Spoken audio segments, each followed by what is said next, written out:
मैं डॉक्टर पप्पूराम कोहली, सह आचार्य राजनीति विज्ञान, राजेश पायलट, राजकीय महाविद्यालय लालसोट। प्रिय विद्यार्थियों, आज हम लोग प्रतिनिधित्व प्रणाली का अध्ययन करेंगे, उसके गुण दोषों का अध्ययन करेंगे। आधुनिक समय में विश्व के अधिकांश राज्यों द्वारा प्रजातांत्रिक शासन व्यवस्था को अपनाया गया है। प्रजातांत्रिक शासन के दो प्रकार होते हैं, प्रत्यक्ष प्रजातंत्र तथा अप्रत्यक्ष प्रजातंत्र। प्रत्यक्ष प्रजातंत्र में जनता प्रत्यक्ष रूप से भाग लेती है।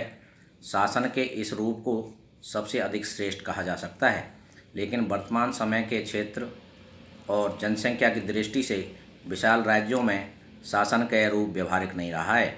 अतः वर्तमान समय में अप्रत्यक्ष या प्रतिनिधात्मक प्रजातंत्र ही प्रजातांत्रिक शासन का एकमात्र व्यवहारिक रूप है। इस व्यवस्था में सामान्य जनता प्रतिनिधि चुनती है और ये प्रतिनिधि शासन का संचालन करते हैं।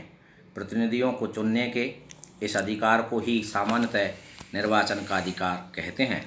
निर्वाचन के इस अधिकार को प्रजातंत्र का आधार कहा जा सकता है, क्योंकि यदि सामान्य जनता अपने इस अधिकार का सही रूप में प्रयोग करती है तो एक श्रेष्ठ सरकार का निर्माण होता है और नागरिकों का उत्थान संभव हो सकता है, अन्यथा संपूर्ण व्यवस्था ही दूषित हो जाती है। वर्तमान समय के लिए प्रतिनिधात्मक शासन में प्रतिनिधित्व, निर्वाचन और निर्वाचन की प्रक्रिया बहुत अधिक महत्वपूर्ण प्रश्न हो गए हैं। वस्तुतः ये ही आधार है जिन पर प्रजातंत्र का संपूर्ण भवन खड़ा होता है। निर्वाचन पद्धति। निर्वाचन पद्धति सामान्यतः दो प्रकार की होती है, प्रत्यक्ष निर्वाचन और अप्रत्यक्ष निर्वाचन। प्रत्यक्ष निर्वाचन, यदि निर्वाचन प्रत्यक्ष रूप से अपने प्रतिनिधि निर्वाचित करें तो उसे प्रत्यक्ष निर्वाचन कहा जाता है। यह बिल्कुल सरल विधि है। इसके अंतर्गत प्रत्येक मतदाता निर्वाचन स्थान पर विभिन्न उम्मीदवारों में से किसी एक उम्मीदवार के पक्ष में मतदान करता है और जिस उम्मीदवार को सर्वाधिक मत प्राप्त होते हैं उसे विजयी घोषित कर दिया जाता है। Bharat, England, America, Canada, Switzerland आदि देशों में व्यवस्थापिका के प्रथम सदन के निर्माण हेतु यही पद्धति अपनाई गई है।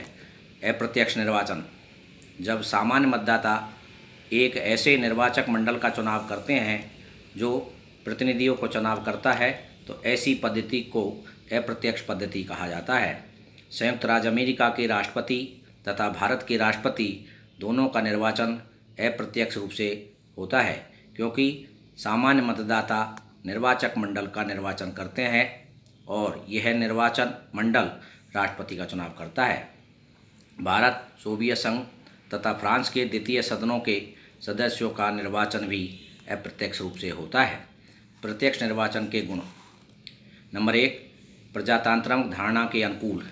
यह जनता को प्रत्यक्ष रूप से अपने प्रतिनिधि निर्वाचित करने का अवसर देती है, अतः स्वाभाविक रूप से यह पद्धति प्रजातंत्रीय व्यवस्था के अनुकूल है।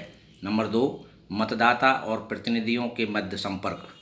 इस पद्धति में जनता अपने प्रतिनिधियों को प्रत्यक्ष रूप से निर्वाचित करती है, अतः जनता और उसके प्रतिनिधि के बीच संपर्क बना रहता है और दोनों एक दूसरे की भावनाओं से परिचित रहते हैं। इसके अंतर्गत जनता अपने प्रतिनिधियों के कार्यों पर निगरानी और नियंत्रण रख सकती है। नंबर 3, राजनीतिक शिक्षा। जब जनता अपने प्रतिनिधियों को प्रत्यक्ष रूप से चुनती है तो विभिन्न दल और उसके उम्मीदवार अपनी नीति और कार्यक्रम जनता के सामने रखते हैं, जिससे जनता को बड़ी भारी राजनीतिक शिक्षा मिलती है और उनमें राजनीतिक जागरूकता की भावना का उदय होता है। इससे सामान्य जनता को अपने अधिकार और कर्तव्यों का अधिक अच्छे प्रकार से ज्ञान भी होता है। प्रत्यक्ष निर्वाचन के दोष। नंबर 1, सामान्य निर्वाचक का मत त्रुटिपूर्ण। आलोचकों का कहना है कि जनता में अपने मत का उचित प्रयोग करने की क्षमता नहीं होती। मतदाता अधिक योग्य और शिक्षित न होने के कारण नेताओं के झूठे प्रचार और जोशीले भाषणों के प्रभाव में आ जाते हैं और निकम्मे, स्वार्थी तथा चालाक उम्मीदवारों को चुन लेते हैं। नंबर 2, सार्वजनिक शिक्षा का तर्क। प्रत्यक्ष निर्वाचन के अंतर्गत किए जाने वाला निर्वाचन अभियान शिक्षा अभियान नहीं होता। अपितु यह तो निंदा, कलंक और झूठ का अभियान होता है।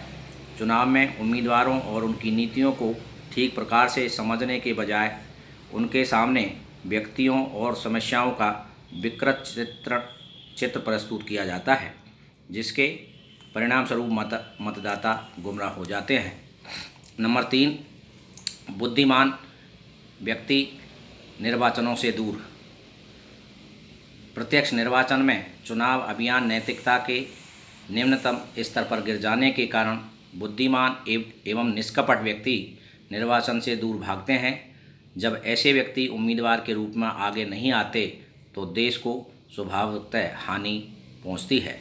नंबर 4, अपव्ययी और अव्यवस्थाजनक। इस प्रकार के चुनाव बहुत अधिक खर्च आता है और बड़े पैमाने पर इसका प्रबंधन करना होता है। अत्यधिक जोश खरोश के कारण अनेक बार दंगे फसाद भी हो जाते हैं।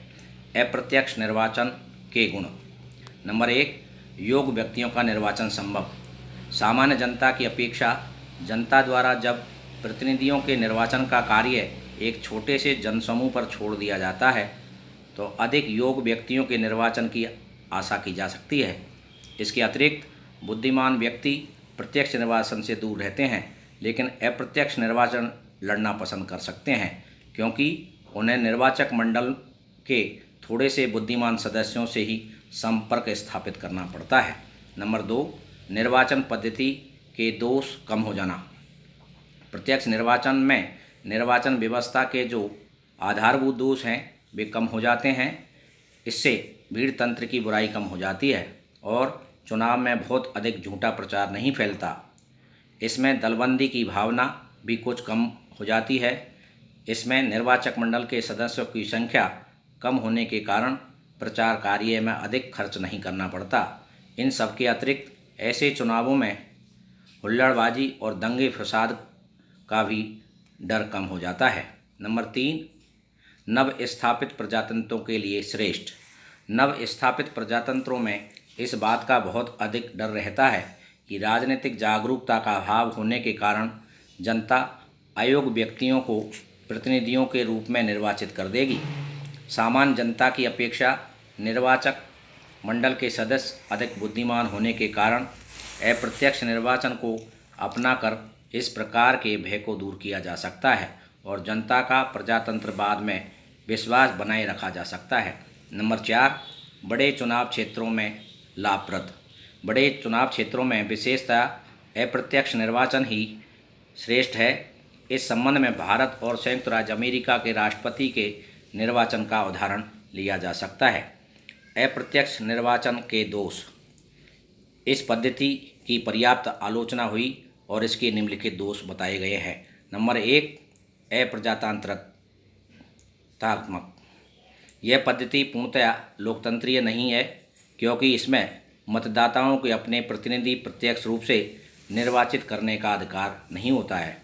अतः सामान्य जन प्राय इस पद्धति से असंतोष अनुभव करते हैं।